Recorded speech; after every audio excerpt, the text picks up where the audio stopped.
La citadelle, c'est un des monuments les plus imposants de Port-Louis.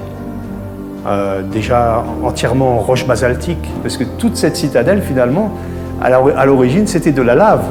Et quand vous voyez le travail que ça représente, c'est-à-dire chaque roche a été bouchardée, a été taillée, a été peaufinée jusqu'à son emplacement final. Ça a pris quand même à peu près une quinzaine d'années pour arriver à l'ensemble de l'édifice, entre 1830 et 1840. Et c'est durant la période anglaise que les Anglais ont jugé bon de construire ce monument. En haut de l'entrée principale, vous avez les armoiries du roi William IV et de l'autre côté, les armoiries de la reine Victoria. Donc sous les deux règnes, l'édifice a été construit. Quand on visite la citadelle, on peut progressivement se rendre compte assez facilement que le monument n'est pas dirigé contre une invasion venue de la mer, mais contre des habitants qui seraient dans Port-Louis.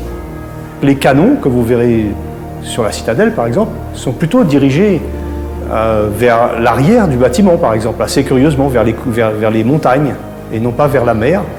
Et puis, vous en avez sur le côté. Et par exemple, vous avez plein de meurtrières tout autour du bâtiment, et qui sont chacune d'entre elles orientées vers une rue de Port-Louis.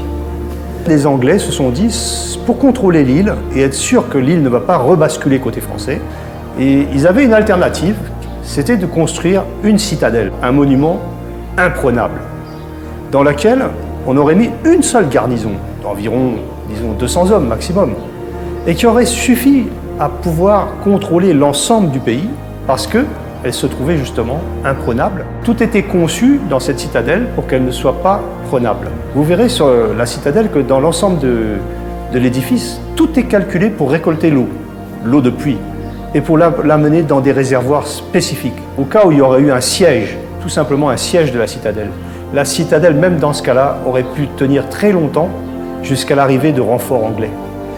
Mais sauf que les Anglais, en 1830, ils ignoraient ce qui se passerait en 1842, 43, 44. La population d'origine française qui était là, ici, qui en 1830 était assez hostile aux Anglais, les Anglais ont trouvé les moyens de s'entendre avec la population d'origine française. Et finalement, la citadelle, à peine avait-on fini de l'édifier, presque fini, qu'on a décidé que non, on n'aurait pas besoin de mettre une garnison, puisque bon, les gens s'entendaient bien finalement. Et puis donc l'intérêt de la citadelle au fur et à mesure des années est tombé un peu en ruine, et progressivement on l'a restaurée, on l'a réhabilitée. Aujourd'hui, elle se trouve telle que vous la voyez, c'est-à-dire un monument très imposant, très solennel, un exemple de construction britannique du milieu du 19e siècle, conservé en bon état aujourd'hui et qui n'a pratiquement pas servi. Si ce n'est qu'aujourd'hui on peut en profiter parce que c'est un magnifique ensemble architectural qui vraiment vaut le détour, parce que c'est un travail monumental. L'ensemble de la population mauricienne a participé dans son édification, à savoir toutes les composantes de la population, que ce soit d'anciens esclaves qui venaient d'être libérés en 1835, donc qui se sont trouvés sur le chantier.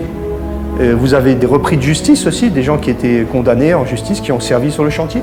Vous avez des coulis, donc qui sont des engagés, qui sont venus de l'Inde, des maçons, des menuisiers, etc., qui ont été embauchés sur le chantier. Vous avez bien sûr des Britanniques, puisque le lieutenant-colonel Cunningham, le lieutenant-colonel Fayos ont aussi servi sur le chantier.